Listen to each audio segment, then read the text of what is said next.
In today's video, I flew all the way to Bosnia from London in order to play my first main draw match of the year where I'd be competing for another ATP point. I also competed in the doubles draw this week, potentially picking up some more points, so make sure that you watch the whole video to find out how it went. Just landed in Sarajevo. So this whole room is costing us, I think, 30 euros per night. So it really isn't bad. I mean, you got the 2 beds, it's kind of good enough. View, nice wall.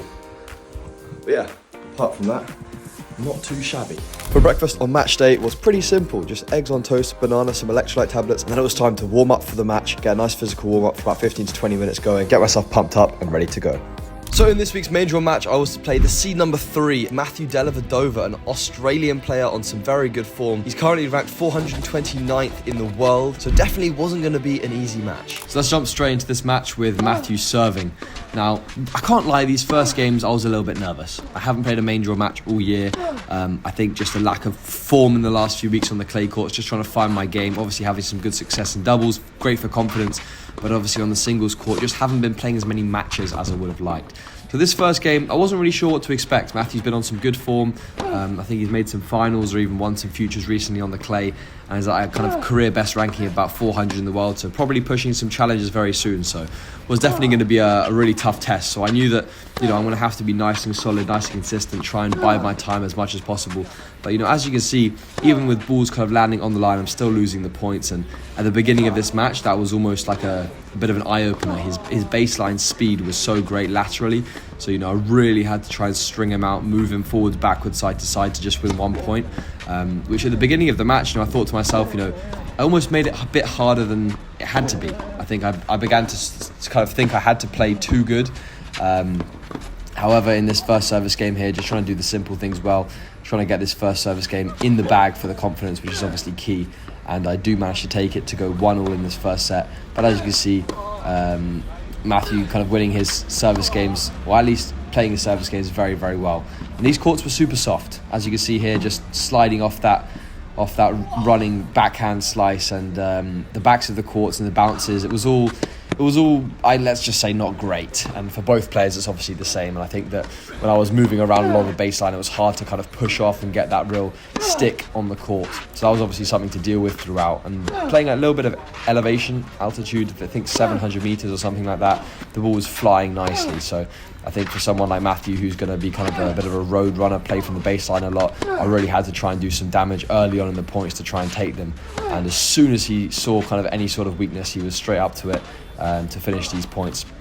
And again here, going 40-15 and down in my service game, he was straight on me with the pressure.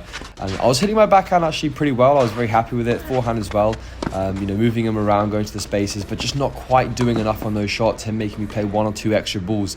And I think that's where the difference in ranking kind of really began to show. I think ball striking was pretty similar, but then just shots like that where I've got him on the run, I just couldn't quite play the final touch and finish the point. I think that kind of came down to a little bit trying to be a little bit too good sometimes. You can see me there hitting the line, again going nice and deep forehand, but he's there, he's making me play these smashes. I remember him guessing the right way once again. I've got to play another one. So, you can just see how many balls I have to play to win 1 point. And the more that kind of went on, the more I think in my head I kind of began to overcomplicate what I actually had to do to win a point. And I think sometimes I was going for a little bit too much risk. Again there, just missing that ball wide. I really felt like this game I had 1 or 2 close calls, so could have potentially broken back here if 1 or 2 more shots would have gone in my favour. You can see me here going great inside out drop shot. And eventually still losing that game. So games like that were slightly just demotivating, but in the moment I said, just fight for every single point, keep going. Great half volley there for myself, good for confidence, but I just wasn't finding ways of winning points in his service games or my service games easily enough. I was usually kind of the first one to break down. He would just kind of go all day, and then when I was coming forwards, he was just playing good, really nice solid passing shots and hard shots at me, forcing me to really put away those shots, which on the day I wasn't really able to do. And whether that's down to nerves, pressure, a different level of ball that I'm used to, I lose the first set 6-1 pretty comfortably. So now I'm thinking, okay, what's the game plan now? How can I try and find a way of coming back? And I said, let's try and be a bit more aggressive. I think that for me, switching up my game for a little bit higher tempo usually works against solid opponents. You can see here coming to the net, but Matthew just making me play 1 or 2 extra balls every single time. and already on me from this first game, to try and break. I managed to get it to juice, but end up losing that game. And that was a big confidence hit at the beginning of this set. You can see me just going side to side. He's going back behind. I was just struggling to read the court, and he was kind of all over me. And fair play to him, credit where credit's due. He was making it really difficult for me, and I felt like my weapons on the day weren't really hurting him, which is a tough space to be in, because you've really got to then think about other ways of dealing with it. And shots like that net cord there, giving him the double break in the second set was obviously really tough. And I think here I'm beginning to realise, look, I didn't feel necessarily that it was kind of the score was reflective of the level in terms of the ball striking and kind of the decision making. I just think that I was losing out in a lot of these games with a few points. I think it could have been a little bit closer, and a point like this is an exact indicator. I get up to the short ball, hit it, and the ball just flies, and it just goes long on me, and I just go down 40-15. And these small margins made a huge difference, because these small margins were happening point in, point out, and I just wasn't finding a way of closing out enough points. As you can see, him hitting a great forehand dipping passing shot there. And here at 4-love, I really decided, let's just go for it. Let's just absolutely hit a few balls, really be nice and aggressive, and see what we can do. On my service points, a lot. I was just kind of slapping forehands here you can see, and it was working. I began to find a little bit of footing back in this match, and I was at myself slightly frustrated that I hadn't really done this sooner. You can see that big 1-2 punch coming forward to the net, knocking off the volley, and I think that this level of kind of being clinical was required a little bit sooner. But as you can see, in his service games, he then began to up the ante. He's 6-1, 4-1 up. What is there not to be confident about? I think that confidence kind of translated to him absolutely tanking balls as well. 40-love hitting an ace, obviously, to go 5-1 up. And all I can do now is just ask him to serve it out, see if he can deliver the goods. Nice drop shot there from myself. Doubles at least coming in clutch on a few points. And, 40-30 up in this game, just looking to try and really move the court. You can see I've just increased my tempo a little bit and forcing a few errors. So, maybe a strategy which I should have implemented sooner. But yeah, Matthew here, kind of obviously good confidence, just going for the kind of checkout shot there for myself. But 6-1, 5-2, 40-love up. It's a pretty dire situation. But overall in this match, I really did feel like I could have I did feel a little bit more stressed. Now watching it back, I think I wasn't actually under pressure as much of the time as I thought. Shots like that were obviously great, but I think if I can do that more consistently and just play with a little bit more height and shape on the clay, I'd get a little bit more kind of success. And here, 6-1, 5-2, 40-15, going with that shot off balance, and end up losing the match to Matthew. Seed number 3, a very, very strong opponent on some good form. A lot of key takeaways from this match. Let's see how we do in the doubles. Also, guys, don't forget to subscribe. Every single one of you that watches these videos helps to support my journey and allow me to carry on playing tournaments to chase my goal of hopefully one day becoming in the top 100 players in the world and playing the Grand Slam. So I'd appreciate every single one of you that subscribes and also looks cool on YouTube. And this week in the doubles, we were to face the seed number 1 in singles, Ergi Kirkin, and Anthony Popperin, who's actually Alexei Popperin's younger brother. Anthony's ranked around 1500 in the world for doubles, and Ergi is ranked around 400 in the world for doubles, but he's also ranked 260 in singles. So an interesting first round that hopefully we can take the win in. This week I'm playing with my friend Toby Martin. He had a career high in doubles, inside the top 500, in singles around the same. So definitely a very strong partner to have this week. Hopefully we can pick up some more points and rise up the rankings. Yes guys, so the campaign begins of the 25k here in Bosnia. Me and Toby playing together for the first time, hoping to make a deep run here, get some more points on the board.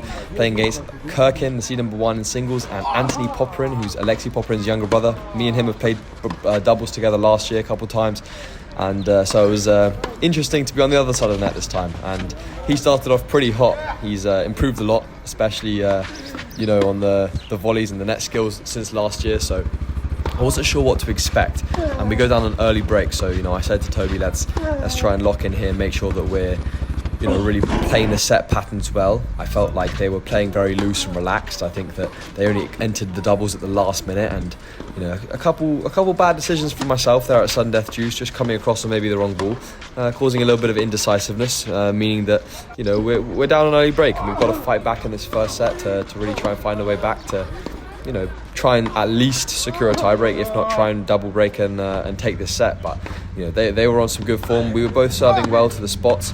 I just think that after we lost that first service game on our serve, we just weren't quite fully warm, I want to say, like in the match. That ball just landing on the line and giving us a chance to try and break here on Ergi's serve. Now he served very, very consistently and strong, so we really had to earn these points on his serve to try and to take a break here. As you can see, an absolute scramble on this first point of the game. Toby just flying that ball long. We're at about 600 meters of elevation or altitude, so the balls did fly a little bit more than usual, and I get hit in the head by an absolute rocket down the tee. So we're 5-3 down here in this first set. Need to now hold and break to keep us in it in this set. So good reflex volley there from myself, going inside out. I'm not really sure what that motion was, but looking to press the net here, inject a little bit of energy and try and force the break. Anthony serving, we managed to go 40-30 up, get a little bit of a lucky bounce there, just the ball kicking up, and we get it to 5-all. Now it's all to play for in this first set. I said to Toby, under the pressure, I think we can take him if we up our energy and just make sure that, in this tie break now, we're going to be focusing on every single point one at a time, looking to be active at the net, really try and force them to play shots that they don't really want to hit. And as you can see here, coming across, paying off for the first point of this tie break, going 3-love up on serve here, double mini break, and from here the confidence just began to flow.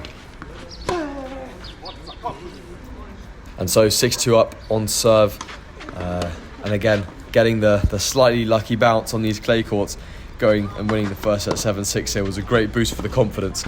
We knew hopefully in this set, if we could not go down a break, we'd hopefully be fine. And here at Sudden Death Juice, we managed to break early, giving us a lot of confidence to hopefully hold serve here and serve out the set.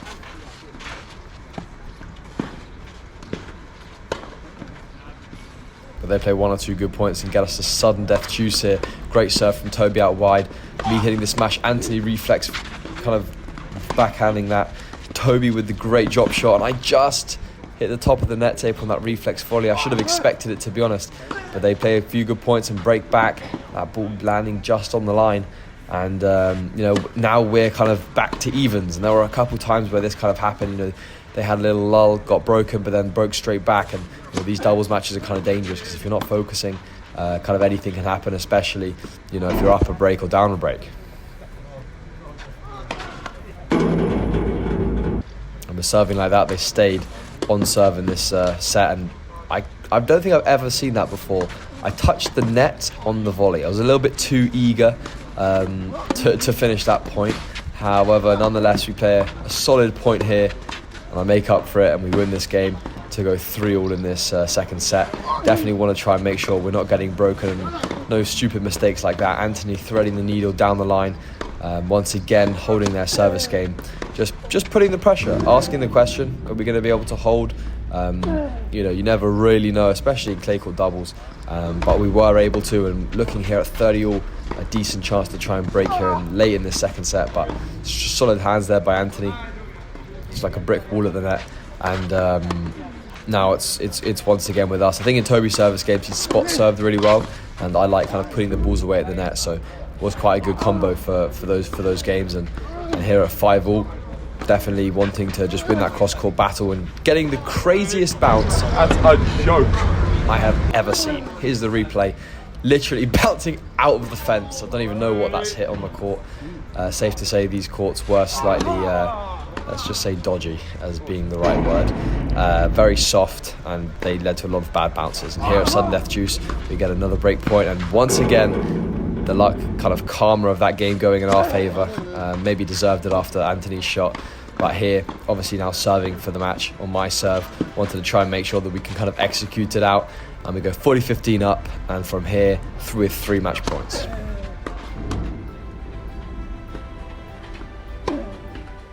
getting that net cord, mixing up the tempo, and we managed to take this match, go through to the second round where we faced the seed number 1s, but more importantly, we get 3 more ATP points, putting me inside the world's top 800 for the first time. In the second round of doubles, we were to face the seed number 1s, Adam Taylor and Finn Reynolds. They both had a combined ranking of 550 in the world and basically only played challenger tournaments in doubles, so definitely was going to be a really tough test. Now, unfortunately, we weren't able to record much of this match, and we lost 6-love, 6-3, so that's maybe for the better. But I still ended up gaining 3 ATP points from this week, managing to rise up the rankings to hopefully around 775th in the world, and hopefully I can get some more opportunities in the next few weeks to keep progressing my ranking on the singles as well.